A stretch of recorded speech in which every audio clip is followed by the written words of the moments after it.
Hello વિદ્યાર્થી મિત્રો, તો આજનો આપણો ટોપિક છે વિદ્યુત ડાયપોલ, દ્વિધ્રુવી ઇલેક્ટ્રિક ડાયપોલ. તો આ ટોપિકમાં આજે આપણે વિદ્યુત ડાયપોલ વિશે શીખીશું. વિદ્યુત ડાયપોલ કોને કહેવાય અને વિદ્યુત ડાયપોલને લીધે ઉદ્ભવતું વિદ્યુત ક્ષેત્ર શોધીશું અને બિંદુવત ડાયપોલ કોને કહેવાય તેના વિશે શીખીશું. અહીંયા આપણે JEE નીટ ફિઝિક્સ લેવલ ઉપર જોઈશું. 0 થી લઈને હાઈ લેવલ સુધીનું ટોપિકમાં જોઈશું.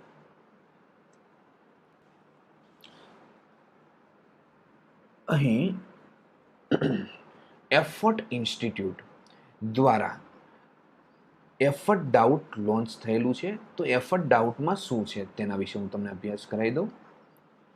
તો એફર્ટ ડાઉટ જેમાં વિદ્યાર્થીઓ પોતે ફિઝિક્સ કે મેથ્સમાં જે કાંઈ ડાઉટ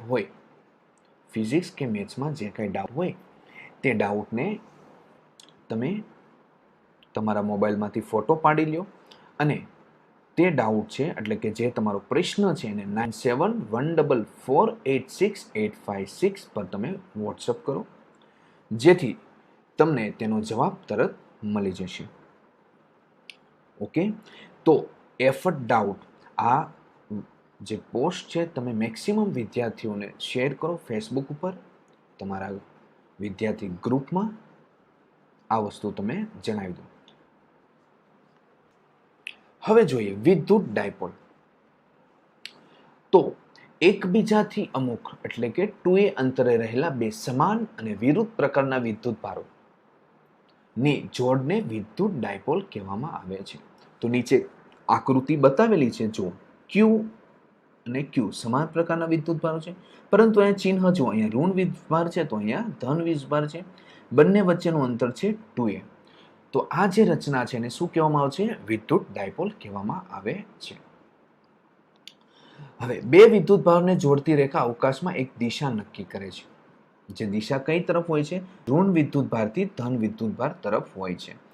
અહીંયા જુઓ, તો આ ડાયપોલની દિશા છે ઋણથી ધન. તો એ દિશામાંનો એકમ સદિશ શું આવશે? P કેપ આવશે. હવે -Q અને +Q વચ્ચેના જે મધ્ય બિંદુ છે આને શું કહેવામાં આવશે? ડાયપોલનું કેન્દ્ર કહેવામાં આવશે. હવે જોઈએ ડાયપોલ મોમેન્ટ કોને કહેવામાં આવે છે? Dipole moment. તો ડાયપોલ મોમેન્ટ વિશે આપણે શીખીએ તો P = Q × 2a. વિદ્યુતભાર Q અને 2a ના જે કંઈ ગુણાકાર છે એને ડાયપોલ મોમેન્ટ કહેવામાં આવે છે. ડાયપોલ મોમેન્ટનો એકમ જો કુલમ * મીટર તે તેનો એકમ આવશે. હવે આપને ખ્યાલ છે I = શું લખાય? Q/T. તો Q = આપણે IT લખી શકીએ. તો અહીં આપણે બીજો એકમ પણ મળી શકે, ampere meter × second. Okay, plus ડાયપોલનું પારિમાણિક સૂત્ર જોવા જઈએ તો શું આવશે? L1 A1 T1. એનું શું છે? પારિમાણિક સૂત્ર છે.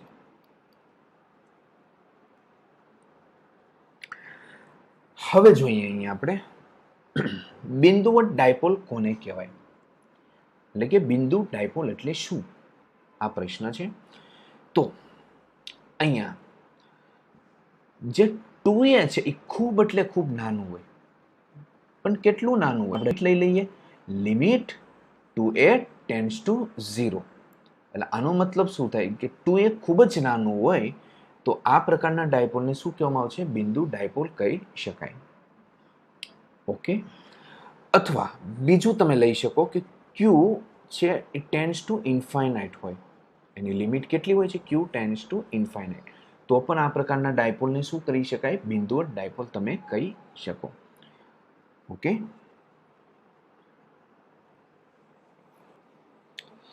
હવે જોઈએ આ ડાયપોલ આપેલો છે, પોઝિટિવ ચાર્જ છે, નેગેટિવ ચાર્જ આપેલો છે. આ જે છે એ વિદ્યુત ક્ષેત્ર આપેલું છે. ડાયપોલ દ્વારા ઉત્પન્ન થતું વિદ્યુત ક્ષેત્ર અહીંયા આપેલું છે. હવે વિદ્યુત ડાયપોલનો કુલ વિદ્યુત ભાર સ્વાભાવિક રીતે શૂન્ય હોય છે. અહીંયા જો +Q અને -Q, તો કુલ વિદ્યુત ભાર જોઈએ શું આવશે? 0 આવશે. ઓકે, તો આનો અર્થ એ નથી કે ડાયપોલનું ક્ષેત્ર શૂન્ય છે, કારણ કે ક્યુ અને માઇનસ ક્યુ વિદ્યુત ભારો વચ્ચે કંઈક અંતર હોવાથી તેમના વડે ઉદ્ભવતા વિદ્યુત ક્ષેત્રનો જ્યારે સરવાળો કરવામાં આવે ત્યારે તેઓ પૂરેપૂરો નાબૂદ થતો નથી. આથી ડાયપોલથી ઉદ્ભવતું વિદ્યુત ક્ષેત્ર એ મોટા અંતરે 1/r² કરતા વધારે ઝડપથી શું થાય છે? ઘટતું જાય છે. એટલે કહેવાનો મતલબ છે કે Q0 હોવાથી ડાયપોલનું વિદ્યુત ક્ષેત્ર શૂન્ય નથી. જો શૂન્ય નથી તો આપણે ડાયપોલનું શું શોધીશું? વિદ્યુત ક્ષેત્ર શોધીશું. તો ગાણિતિક રીતે આપણે વિદ્યુત ક્ષેત્ર શોધીશું. અક્ષ પરનું વિદ્યુત ક્ષેત્ર શોધીશું, પછી વિષુવવૃત્ત અક્ષ પરનું પણ વિદ્યુત ક્ષેત્ર શોધીશું, અને કોઈ પણ બિંદુ પાસેનું વિદ્યુત ક્ષેત્ર શોધીશું. તો વિદ્યુત ડાયપોલનું ક્ષેત્ર તો અહીંયા વિદ્યુત ડાયપોલનું આપણે વિદ્યુત ક્ષેત્ર શોધવું હોય તો કઈ રીતના શોધી શકાય? તો એમાં એક કુલમના નિયમનો ઉપયોગ કરવો પડે અને સંપાતપણાના સિદ્ધાંતનો ઉપયોગ કરવામાં આવે છે. ઓકે, અને પછી આપણે સમાંતર બાજુ ચતુષ્કોણના નિયમનો પણ ઉપયોગ કરીશું. ઓકે, તો આ છે સદિશોના સરવાળા માટે સમાંતર બાજુ ચતુષ્કોણનો નિયમ, તે પણ ઉપયોગ કરવામાં આવશે. હવે જોઈએ અક્ષ પરના બિંદુઓ માટે વિદ્યુત ક્ષેત્ર શોધવાનું છે. તો આકૃતિમાં દર્શાવ્યા પ્રમાણે ધારો કે P બિંદુ ડાયપોલના કેન્દ્રથી r અંતરે છે અને Q વિદ્યુત ભારની બાજુએ જોઈએ. આ ડાયકેન્દ્ર છે. ઓકે, ત્યાંથી P બિંદુ છે કયા અંતરે આપેલું છે? r અંતરે આપેલું છે. હવે આ ડાયપોલને આપણે દિશા લઈ લેવી તો ઋણથી ધન તરફ છે, તો ડાયપોલની દિશા p કેપ લખી શકાય. હવે જોઈએ અહીંયા પોઝિટિવ ચાર્જ છે, તો મને કહો ધન વિદ્યુત ભાર દ્વારા ઉદ્ભવતું વિદ્યુત ક્ષેત્ર કઈ તરફ હોય છે? બહારની તરફ હોય છે. તો અહીંયા આપેલું છે બહારની તરફ. અને માઇનસ Q વિદ્યુત ભાર દ્વારા ઉદ્ભવતું વિદ્યુત ક્ષેત્ર કઈ તરફ હોય છે? અંદરની તરફ. અહીંયા આપણે શું આપેલું છે? અંદરની તરફ વિદ્યુત ક્ષેત્ર આપેલું છે. ઓકે, તો સૌ પ્રથમ આપણે લઈએ P બિંદુથી પ્લસ Q વિદ્યુત ભાર વચ્ચેનું અંતર. ઓકે, તો અહીંયા આ કેટલું આવશે? એ આવશે. તો અહીંયા આપણે અંતર લઈએ, શું લખીશું? r minus a. ચાલો હવે લઈએ P બિંદુનું માઇનસ Q વિદ્યુત ભારથી અંતર, તો કેટલું આવશે? Okay, r plus a. તો r પ્લસ a. ચાલો હવે આપણે જોઈએ પ્લસ Q અને માઇનસ Q. તો માઇનસ Q વિદ્યુત ભાર દ્વારા P બિંદુ આગળ વિદ્યુત ક્ષેત્ર કેટલું હોય છે? ઓકે, તો અહીંયા લખીએ સદિશ E is equal to minus Q upon 4πε0 r plus a whole square p કે. હવે માઇનસ Q વિદ્યુત ભારને લીધે P બિંદુ આગળ આપણે વિદ્યુત ક્ષેત્ર પહેલા જોઈશું અને પછી પ્લસ Q વિદ્યુત ભારને લીધે P બિંદુ આગળનું વિદ્યુત ક્ષેત્ર જોઈશું. તો જોઈએ સૌથી પહેલા જોઈએ માઇનસ Q વિદ્યુત ભારને લીધે. માઇનસ Q વિદ્યુત ભારને લીધે P બિંદુ આગળ વિદ્યુત ક્ષેત્ર. તો E is equal to minus Q upon 4πε0 r plus a whole square. શા માટે અહીંયા માઇનસ ચિહ્ન આવેલું છે? તો અહીંયા જો અહીંયા વિદ્યુત ક્ષેત્રની દિશા જુઓ તો ડાયપોલ મોમેન્ટની દિશાથી કેવી છે? વિરુદ્ધ દિશામાં છે. એટલા માટે આપણે શું લીધું છે? માઇનસ ચિહ્ન. ઓકે, હવે જોઈએ પ્લસ Q વિદ્યુત ભાર છે, એને લીધે P બિંદુ આગળ વિદ્યુત ક્ષેત્ર લઈએ. તો અહીંયા આપણે સૂત્ર આવશે Q is equal to 4πε0 r minus a whole square p cap. અહીંયા તમે દિશા જુઓ તો E પ્લસની દિશા અને p કેપ એટલે કે ડાયપોલ મોમેન્ટની દિશા બંને જો સમાન દિશામાં છે. ઓકે, એટલે અહીંયા પોઝિટિવ ચાર્જ લીધેલો છે. ક્લિયર એટલી વસ્તુ? હવે અહીંયા એક વસ્તુ જોઈએ, આપણે આને મૂલ્યમાં લખીએ તો E minus Q is equal to Q upon 4 pi epsilon nought R plus A whole square. આને પણ મૂલ્યમાં લખી દઈએ તો E plus Q is equal to Q upon 4 pi epsilon nought R minus A whole square. R minus A whole square. મને કહો આમાંથી બંનેમાંથી મોટું કોનું વિદ્યુત ક્ષેત્ર મોટું છે, E માઇનસ ક્યુ કે E પ્લસ ક્યુ? તો છેદ મોટો છે, E માઇનસ ક્યુ. આનો છેદ મોટો છે તો આ વિદ્યુત ક્ષેત્ર ઓછું હોય છે. તો હું લખી શકું E પ્લસ ક્યુ ગ્રેટર ધેન E માઇનસ ક્યુ. ક્લિયર છે એટલી વસ્તુ? તો જોઈએ નેક્સ્ટ.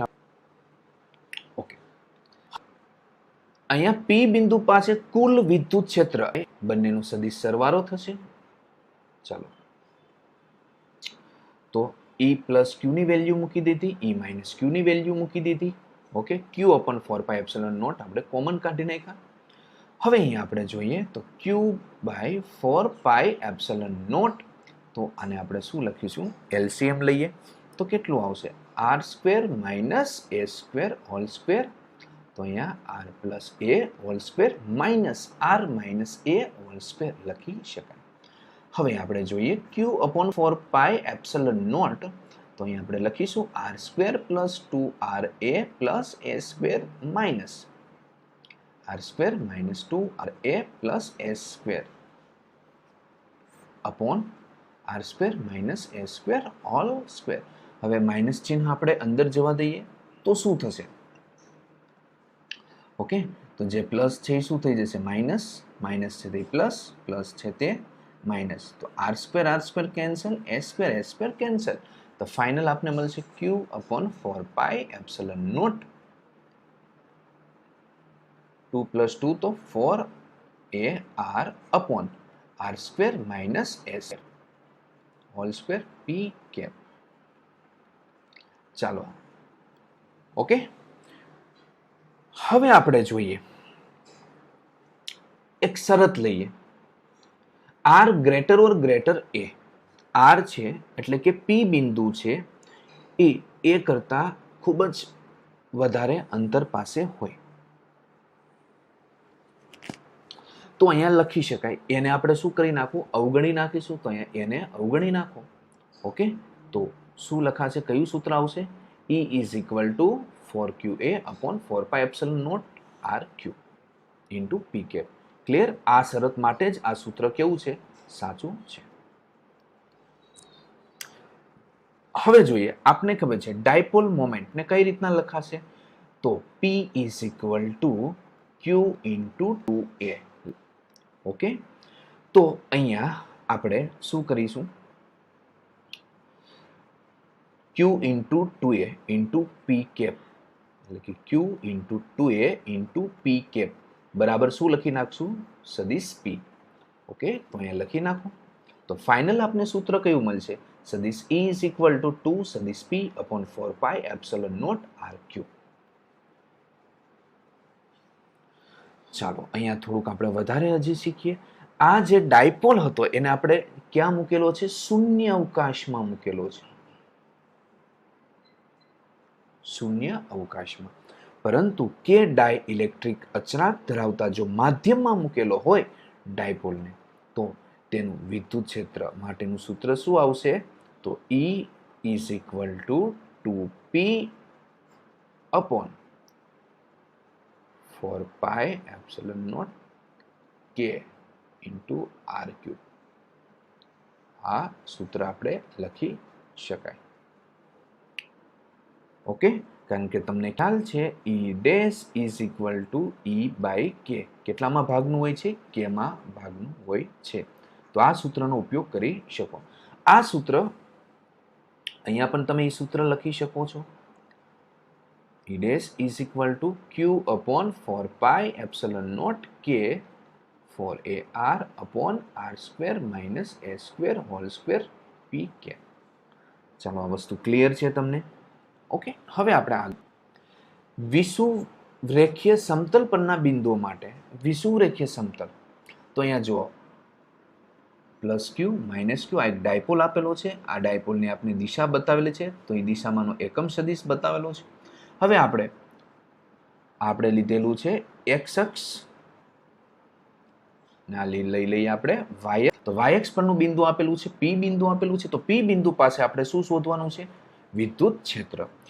તો જુઓ, સૌ પ્રથમ આપણે શું કરીશું? પ્લસ ક્યુ વિદ્યુત ભાર છે, એને લીધે પી બિંદુ આગળ વિદ્યુત ક્ષેત્ર ઈ પ્લસ ક્યુ આવશે.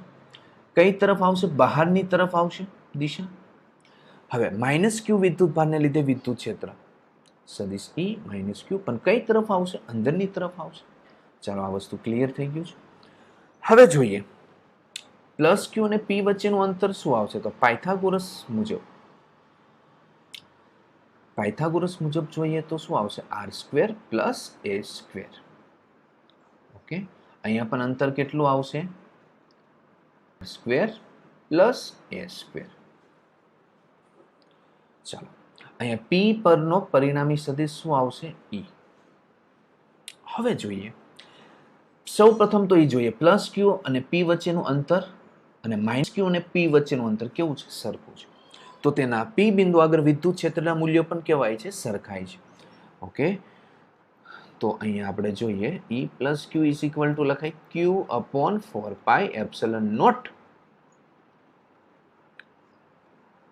Under root r square plus એ સ્ક્વેર ઓલ સ્ક્વેર. તો આપણે સૂત્ર કયું મળશે? Q upon 4 pi epsilon not into 1 upon R square plus A square. એ જ પ્રમાણે E માઇનસ ક્યુ શું આવશે? એટલે કે માઇનસ ક્યુ વિદ્યુત ભારને લીધે પી બિંદુ આગળ વિદ્યુત ક્ષેત્ર શું આવશે? Q upon 4 pi epsilon not into 1 upon R square plus A square. Okay, બંનેના વિદ્યુત ક્ષેત્રો કેવા છે? સમાન છે. ચાલો, હવે આપણે જોઈએ, અહીંયા આપણે લઈશું ઘટકો લઈશું. તો આ વિદ્યુત ક્ષેત્ર E છે, એના ઘટકો. તો આ થીટા એંગલ બનાવે છે, આ પણ શું એંગલ છે? થીટા. તો વિદ્યુત ક્ષેત્રના ઘટકો આ એક્સ અક્ષની દિશામાંના ઘટક ને આ વાય અક્ષની દિશામાંના ઘટક. આ થીટા ખૂણો છે, તો આ પણ શું હોય છે? થીટા. તો અહીંયા શું ઘટક આવશે? E plus Q cos theta. અને આ ઘટક શું આવશે? E પ્લસ ક્યુ સાઇન થીટા. ઓકે, હવે આપણે જોઈએ એ જ પ્રમાણે E માઇનસ ક્યુના ઘટકો જોઈએ તો જોઈએ, આ થીટા છે, તો આ પણ શું આવશે? થીટા આવશે. તો આના ઘટક આવશે E minus Q cos theta. અને નીચે તરફ ઘટક શું આવશે? E minus Q sine theta. હવે આપણે આ બંને સૂત્ર ઉપરથી તો ખબર E plus Q is equal to E minus Q. બંને કેવા છે? સમાન છે. તો જુઓ, અહીંયા બંને ઘટકો વાય અક્ષની દિશામાંના બંને ઘટકો છે એ શું થઈ જશે? કેન્સલ થઈ જશે. ઓકે, તો હવે ફક્ત કયા ઘટકો રહ્યા? એક્સ અક્ષની દિશામાંના ઘટકો રહેશે. ઓકે, એક્સ અક્ષની દિશામાંના ઘટકો છે. તો અહીંયા આપણે લખીએ એક્સ અક્ષની દિશામાંના ઘટક. E x is equal to લખી શકાય E minus Q cos theta plus E plus Q cos theta. તો અહીંયા તમે લખી શકો 2E plus Q cos theta. Clear? તો આપણે વિદ્યુત ક્ષેત્રનું મૂલ્ય તો આપેલું છે, તો અહીંયા આપણે લખી દઈએ 2Q upon 4 epsilon nought 1 upon R square plus એ સ્ક્વેર કોસ થીટા. ચાલો, તો આ આપણે શેમાં લખેલું છે? મૂલ્યમાં લખેલું છે, બરાબર છે. હવે આ જ વસ્તુને આપણે શેમાં લખીએ? તો દિશામાં લખવામાં આવે તો અહીંયા શું આવશે? સદિશ E અને બીજું શું આવશે? P cap. હવે અહીંયા જુઓ, આ E ની દિશા કઈ છે? તો ડાયપોલ મોમેન્ટની દિશાથી વિરુદ્ધ દિશામાં છે. શું આવશે? અહીંયા માઇનસ ચિહ્ન આવશે. ચાલો, તો આપને શું મળશે? સૂત્ર મળશે. હવે જોઈએ, આ વસ્તુને મૂલ્યમાં લખવું હોય તો કઈ રીતના લખીશું? 2QA upon 4 pi epsilon nought R square plus એ સ્ક્વેર 3/2. હા, અહીંયા એક વસ્તુ જોઈ લઈએ, cos theta is equal to આપણે શું લખીએ આકૃતિમાં જુઓ, cos theta is equal to પાસેની બાજુ કર્ણ, તો પાસેની બાજુ શું આવશે a upon r square plus a square 3/2 મૂકી શકાય. હવે r greater or greater a હોય એટલે કે આ a ની સરખામણીમાં જે p બિંદુ છે એ ડાયપોલના કેન્દ્રથી ખૂબ એટલે ખૂબ દૂરના અંતરે હોય તો એને આપણે શું કરીશું અવગણી નાખીશું. તો એને અવગણી નાખીએ તો આપણે સૂત્ર મળશે E is equal to -2qa p cap upon 4πε0 r cube. Okay, પરંતુ આપને હવે ખ્યાલ છે ડાયપોલ મોમેન્ટને શું લખાય p સદિશ p is equal two 2a q. તો અહીંયા લખીએ આપણે q into 2a into p ની દિશામાંનો એકમ સદિશ. તો જુઓ અહીં શું લખીશું હવે આના બરાબર p કેપ સદિશ p લખી શકાય. ચાલો આ આપને એક સૂત્ર મળ્યું. પરંતુ આ ડાયપોલને ક્યાં મૂકેલો છે શૂન્ય અવકાશમાં મૂકેલો છે. જો આ ડાયપોલને કે ડાઇલેક્ટ્રિક અચળાંક ધરાવતા માધ્યમમાં મૂકેલો હોય તો શું કરવું? તો સદિશ E શું લખાશે સદિશ p 4πε0 k into r cube. સમજ પડી આ વસ્તુ? તે જ પ્રમાણે આ સૂત્ર પણ તમે લખી શકો E is equal to -2qa p cap upon 4πε0 k r square plus a square 3/2.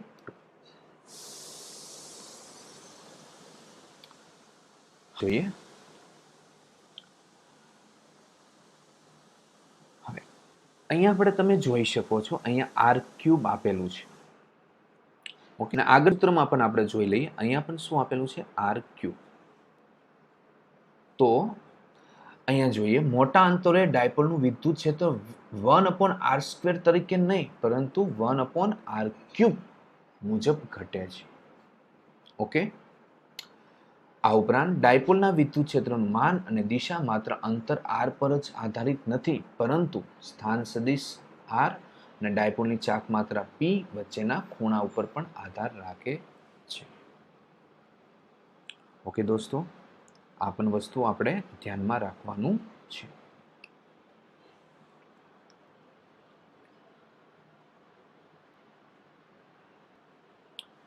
હવે જોઈએ નેક્સ્ટ આપણે જોઈએ ડાયપોલનું ભૌતિક મહત્વ, ફિઝિકલ સિગ્નિફિકેશન ઓફ ડાયપોલ. ચાલો સૌથી પહેલા જોઈએ આપણે અધ્રુવીય અણુઓ કોને કહેવાય. ઓકે, અધ્રુવીય અણુઓ એટલે શું? તો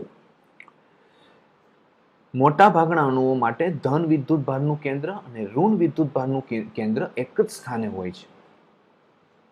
તો આવા ડાયપોલને શું કહેવાય? અધ્રુવીય અણુઓ કહેવામાં આવે છે. જોઈએ આપણે પહેલા સમજીએ. આ એક અણુ લઈ લઈએ, એનું પોઝિટિવ ચાર્જ અને નેગેટિવ ચાર્જ બંને એક જ કેન્દ્ર ઉપર છે. ઓકે, તો આની ડાયપોલ ચાક માત્રા લઈએ તો p is equal to q into 2a. મને કહો અહીંયા પોઝિટિવ અને નેગેટિવ વચ્ચેનો અંતર છે 2a ઇઝ ઇક્વલ ટુ શું આવશે 0. તો આની ડાયપોલની ચાક માત્રા શું થઈ જશે? શૂન્ય. ઓકે, તો આને અધ્રુવીય અણુઓ કહી શકાય. તમને ઉદાહરણ આપેલું છે CO2 અને CH4 એ આ પ્રકારના અણુઓ છે. પરંતુ જ્યારે વિદ્યુત ક્ષેત્ર લગાડવામાં આવે ત્યારે તેઓમાં ડાયપોલની ચાક માત્રા ઉત્પન્ન થાય છે. ઓકે, કઈ રીતના ઉત્પન્ન થાય છે તે જુઓ. તો અહીંયા હું વિદ્યુત ક્ષેત્ર ડ્રો કરું છું. ઓકે, આ છે આપણું વિદ્યુત ક્ષેત્ર. શું લખીશું? E. હા, અહીંયા આપણે E ઇઝ ઇક્વલ ટુ શું આવશે? 0 આવશે. તો અહીંયા E is equal to not equal to 0 એટલે વિદ્યુત ક્ષેત્ર શૂન્ય નથી. તો અહીંયા આપણે ડાયપોલ મૂકીએ તો શું થાય છે જોઈએ. તો તમને ખ્યાલ છે અહીંયા કેવો ચાર્જ હોય છે? પોઝિટિવ ચાર્જ હોય છે. તો અહીંયા ને અહીંયા પ્લસ. ઓકે, તો અંતર કેટલું થઈ ગયું? ડી. તો અહીંયા શું ઉત્પન્ન થયું? Dipole moment.